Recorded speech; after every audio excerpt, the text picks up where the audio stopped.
Sullivan along with Dave DRASON. Welcome back. Another edition of Big Time Memories is on the air as we take a respectful and appreciative look back to the days of big time wrestling in the 70s. Oh man, our memories are just coming back that, have been way back here for many years, and you're pulling a lot of them out of me. And vice versa, yeah. And this, so far, I'm having a lot of fun with this series. Who do we have today? So many subjects that were names in Detroit going back in the 60s and 70s, but certainly, without a doubt, the biggest, Andre the Giant. Oh, he would have been the biggest and tallest and heaviest. And probably one of the best-known wrestlers of all time to the general public. Oh, yeah. He was a celebrity throughout the world. Yeah, movie star, wrestler, and a great guy, a ton of laughs. Yes. And a prodigious drinker. Oh, boy. Yeah, we'll get into that, too, here. But his name was Andre Roussimoff, born in France, on May 19th, 1946. He made his ring debut in France. He was, at the time, reportedly 7'4", which, we know he was maybe about 7 foot. And at that time, he was a slender kind of, young talent. Maybe 350, maybe 400 pounds. But he was rapidly, making a name for himself around the wrestling rings in France. Before he came here, and basically, I think he came to Montreal first, right. To North America. He was Jean Ferre, yes. F-E-R-R-E. Right. And he started to get booked in the United States, and Dick the Bruiser in Indianapolis was one of the first guys to use him, and Bruiser said, Jean Ferre? I don't want no fairies. The people don't want to see no fairies. So they renamed him Andre the Giant. Right. And when he first started working North America after Montreal, Vince McMahon Sr. took over, his bookings throughout the country. And he was wanted everywhere, from L.A. to Florida, from Texas to Calgary, and every place in between. He made his big-time debut here in 1973. And I recall he had a few matches with the Sheik. Didn't come out victorious, as we know, because he was never the United States champion here. And that was the only time I remember him being here in 1973 until 1977, when he made a return here and was booked in a battle royal. A 2-ring battle royal, right? Right. Yeah. Yeah. And if I recall correctly, the ending saw Andre the Giant and Bobo Brazil as the final 2 combatants in the ring. One of the rings, yeah. Right. Right. And what ended up happening is, to everybody's surprise, everybody in the audience is like, uh-oh, are these 2 giants going to fight? And what ended up happening, they were looking at each other across the ring, and Andre the Giant came over to Bobo, stuck out his hand, gave him a handshake, and voluntarily, went over the top rope and to the floor, making Bobo Brazil the winner of that battle royal. Right, yeah. And there's some video out there on YouTube of that, if you look it up. You can look that up. Also, I remember going up to Toronto, where the Sheik fought Andre the Giant, at least 4 times, if I recall. And I think that was the beginning of the end of a lot of the Sheik's star power up in Toronto, because the fans there weren't really buying, how can this gentleman who was billed as 7'4", 500 pounds, not be able to beat, the Sheik? And it was always a different kind of ending, and the fans started waning just after that occurrence happened. We used to call it a screw job ending. Yep. There was a great deal of controversy, throwing fire behind the referee's back, something like that. Well, and going back to when Andre the Giant made his first appearances here in Big Time Wrestling, in 1973. What ended up happening is that I was the one who had to chauffeur him around. They asked me if I would take Andre to the shows because I had a big Ford LTD at the time. And, you know, he fit, you know, okay in the front seat. And, you know, so riding with him and trying to talk to him, you know, was just, you know, a hilarious. And, you know, every time that you were with him, it's a memory that sticks in your head. Oh, yeah. And I'll give you a couple instances here. We were done with a match in Dayton, Ohio. And back in the 70s in Ohio, you could buy beer at a bar and take it out. So what happened after the show was, me and Andre, we drove about 5 miles away from the arena. We found a bar. And we walked in, and the bar patrons were like stunned at the sight of Andre the Giant. And he ordered a case of beer. I didn't drink at the time, so nothing there. So Andre gets in the car, he's got his case of beer. We're driving up I-75 coming home to Detroit, and before we hit Toledo, which is, what, maybe 2.5, 3 hours from Dayton, Ohio? Right. Andre was out of beer. Of course. And it's like 2 in the morning. So Andre goes, and he always called me boss. I think he called everybody boss. Yeah. So here Andre, he's finished with his last beer, and he goes, "Hey, boss, I need more beer." And it's like 2 in the morning, and I go, "Andre, you know, there's no party store open or nothing's going to be open. Boss, I need more beer." And I'm trying to, you know, plead with him like, "Andre, there's nothing I could do." And at that exact moment that he's ready to say it again, here comes a Stroh's beer truck alongside of us. I'm in the left-hand lane, and the Stroh's beer truck is barreling up I-75. And Andre gets a look at it. Oh, beer. He opens up my passenger door, and he's waving this beer truck guy over. Now, could you imagine the guy in the beer truck looking down and seeing this, you know, 7-foot guy, you know, giant, you know, waving? I just slowed up a little bit. The truck took off, and it's like, you know, we made it back to our home base here, and, you know, he didn't get any more beer that night. That would have been enough for about a week. Yeah. His drinking, like we said, his drinking prowess is, you know, well known everywhere around the world. You know, isn't he in the Guinness Book? Yeah, I think it was for drinking most 120 beers in one sitting. Right. But there's times me and him would be at a restaurant, and, you know, he would start with beer, and he would have 3 bottles of wine with dinner. You know, it was like incredible. Yeah. You know, I just, you know, was stupefied by this. And like I said, at that time I didn't drink, so I didn't partake with him. But, you know, now me being into wine, boy, I wish I was, because he was ordering some good juice back then. He would pay, too. And here, let me tell you this other story when we're talking about restaurants and food. After one of the Kobo shows in Detroit here, his next booking was up in Toronto. So I was driving. So he had never been to Toronto before, and he wanted to see the city a little bit. So we leave Detroit here at about 6 in the morning, so I could show him a little bit of, you know, Toronto. So we get up there, 10 o'clock. Now he's hungry because we hadn't eaten yet. Mm-hmm. So we're in downtown Toronto, and we find this little breakfast place. You know, it's very small.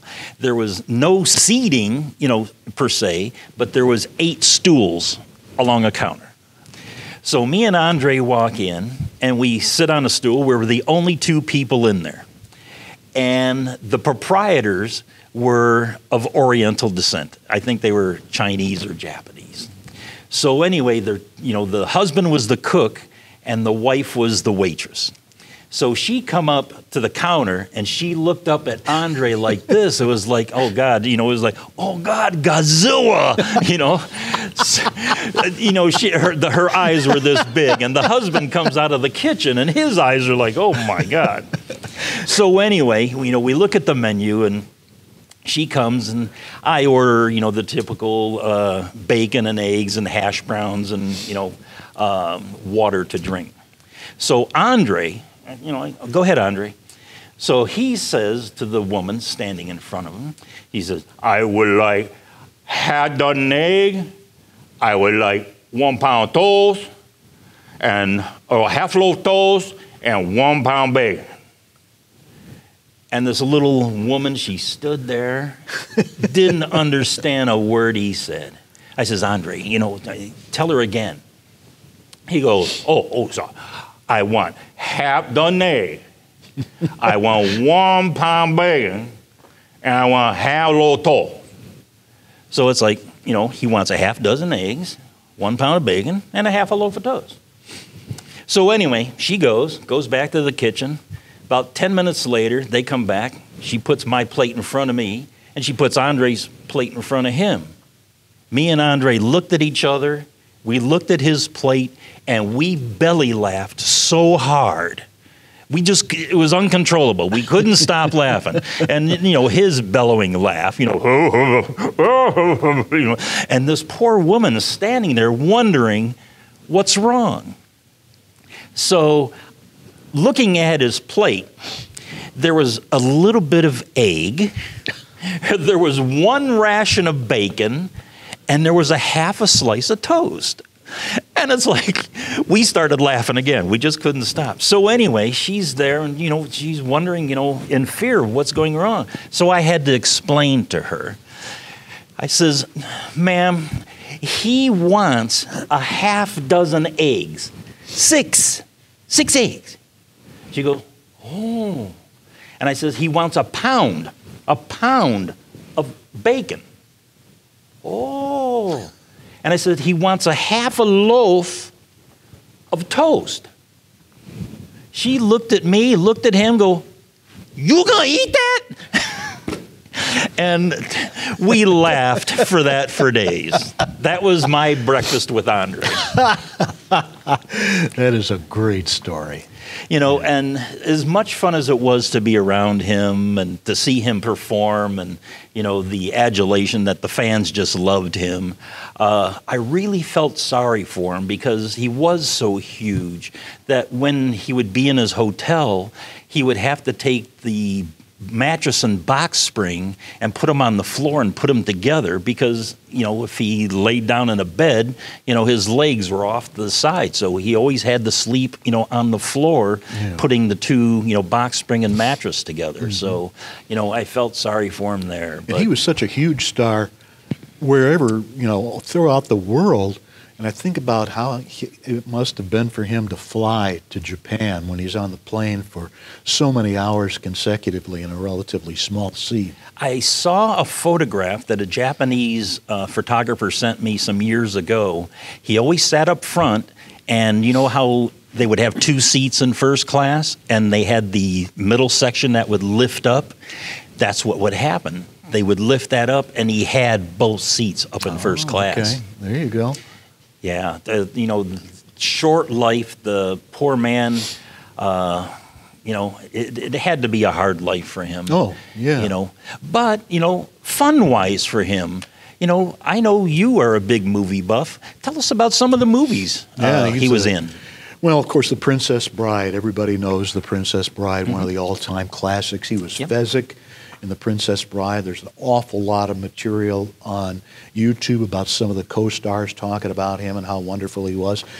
Remember him in $6 Million Man? He was Bigfoot. Yep. And then IMDb says he was also in Mickey and Maude. Neither one of us remember him in that movie. I don't. I know he wasn't Maude, but yeah, he had quite a prodigious career in Hollywood as well. And I remember a Billy Crystal film where wasn't called My Giant?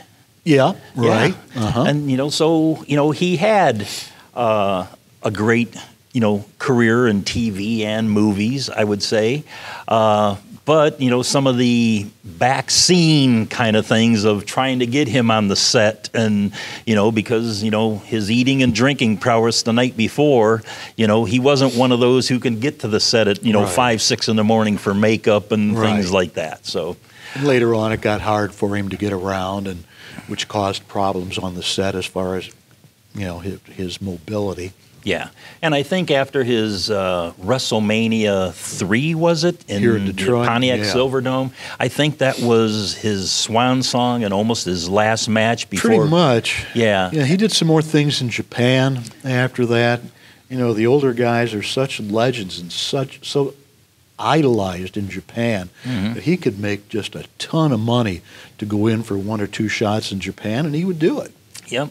And after, you know, his body started to deteriorate and he was getting big and a little bit, what I would say, bloated and not ring, you know, worthy anymore. You know, he retired to his farm that he had in North Carolina, and he loved that. He loved fishing, you know, there. And, you know, sad to say that, you know, he passed away at a very young age of 46 on January 27th, 1993. You know, and the legend of Andre the Giant still to this day, you know, people talk about him, you know, collect things of him, watch YouTube videos of him, watch his movies. Just one great individual. You know, he is a true icon of professional wrestling. Yeah, you know, often people talk about the Mount Rushmore of wrestling. Who would you put on the Mount Rushmore? And Andre would have to be one. He would definitely have to be one. Yeah. And as customary, Terry, can you take us out with an introduction like you would do in ring for Andre? Absolutely. Looking like that at him, I will go, ladies and gentlemen, from Grenoble, France, at 425 pounds, Andre the Giant.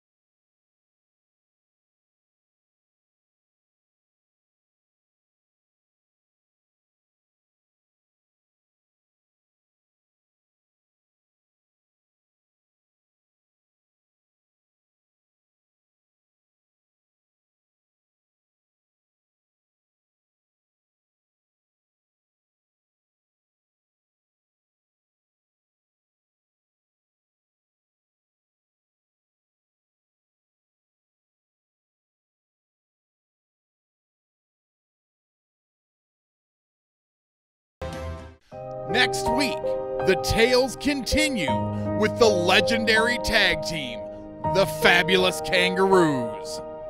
Only on RoX-TV. I'm really proud to say that I'm a part of IBW.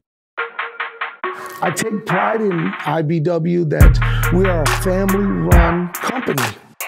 It's a fight. It's a sport. At IBW, tradition has always mattered. You're going to see world-class professional big-time wrestling at its best. This ain't no sports entertainment. This is professional wrestling. International big-time wrestling's the fix. Each and every week, your fix of IBW action. You want entertainment? Look no further than RoX-TV. International Big-Time Wrestling! Wrestling fans, if you like what you've seen, don't forget to like, comment, subscribe, and also don't forget to ring that bell.